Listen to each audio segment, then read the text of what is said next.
9 ساڵ بەسەر خۆپشاندانە جەماوەریەکەی 25 شوباتی ساڵی 2011 قەزای چەمچەماڵدا تێدەپەڕێت کە تیایدا مێرد مناڵێکی تەمەن 11 ساڵ بە ناوی گەرمیان ئەحمەد شەهید کرا.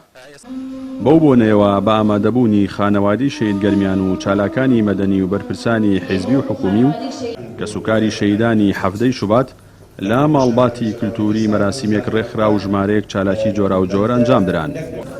باوکی شەهید گەرمیانیش ڕای دەگەێنێت سوورن لەسەر دادگایکردنی بکوژانی ڕۆڵەکەیان و وتیشی تا ئێستا کەیسی شەهید گەرمیان لە دادگادا بە کراوەیی ماوەتەوە.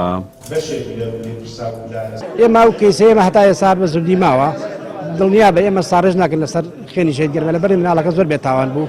ئێمە هەموو ساڵ یادەکەیکەینەوە تر دەسەڵاتی هیچ باشێکی نییە. هیوادارم خەڵکی تر نەکوشن لەبەرەوەی ئێمە شەهید گەرمیانماندار بە قوربانی بۆ خەڵک ویستمان خەڵکی تر نەکوشرێت، بەڵام مەداخۆ دەسەڵات باشی نییە. داواکاری ئێمە ئەوەیە خەڵکی تر نەکوشرێت. لەبەرەوەی ئێمە زۆر نیگەرانی لە مۆزعە چونکی ئێمە ساڵانە ئەم یادا بەرزا دەگرین. هیوادارم دەسەڵاتی تر لەمە دواتن و تیشیش خەڵک داوای مافی خۆی حەقی خۆیەتی. چالاکێکی خۆپشاندانەکانی ئەو کاتیش باس لەوە دەکات داواکاری خۆپشاندەران نەک هەر نەهاتۆتە دی، بەڵکو دۆخی دارایی و سیاسی هەرێم لە سایی سیاسەتە هەڵەکانی هەردوو حیزبی حکومڕاندا ڕۆژ بە ڕۆژ بەرەو خراپتر دەڕوات. ئەو خواست و داواکاریان خۆپشاندەران هەیەیان بوو لە 2011 ئێستا بگرە زیاتر بووە و هیچ خواست و داواکاری ناتەوە دەدی قەیرانەکان ڕۆژ بە ڕۆژ قوڵتور و کاریگەرتر و زیاترە بن لەسەر خەڵکی و هیوادارین دەسەڵات بەخوای بچێتەوە.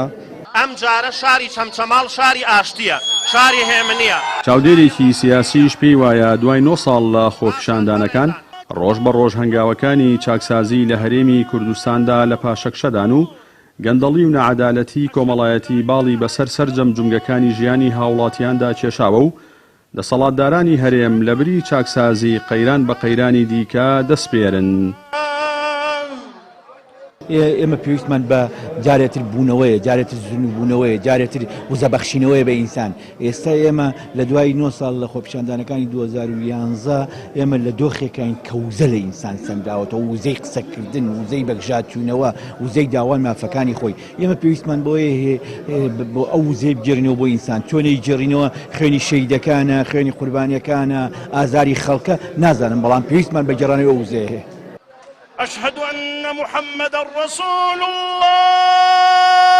لە کۆتا ڕۆژەکانی مانگی شوباتی ساڵی 2011دا بەهۆی گەندەڵی و نەعەدالەتی کۆمەڵایەتیەوە زنجیرەی خۆپشاندانی جەماوەری چەند شار و شارۆچکەیەکی هەرێمی کوردستانی گرتەوە. بەهۆیەوە ژمارەیەک هاوڵاتی لەلایەن هێزە ئەمنیەکانەوە شەهید و بریندار کران. تا ئێستش بکوژەکانیان دادگایی نەکراون و لەلایەن حیزبە دەسەڵاتدارەکانەوە داڵ دەدراون. جەلال جەباری، کەناڵی ئاسمانی پەیام، چەمچەماڵ.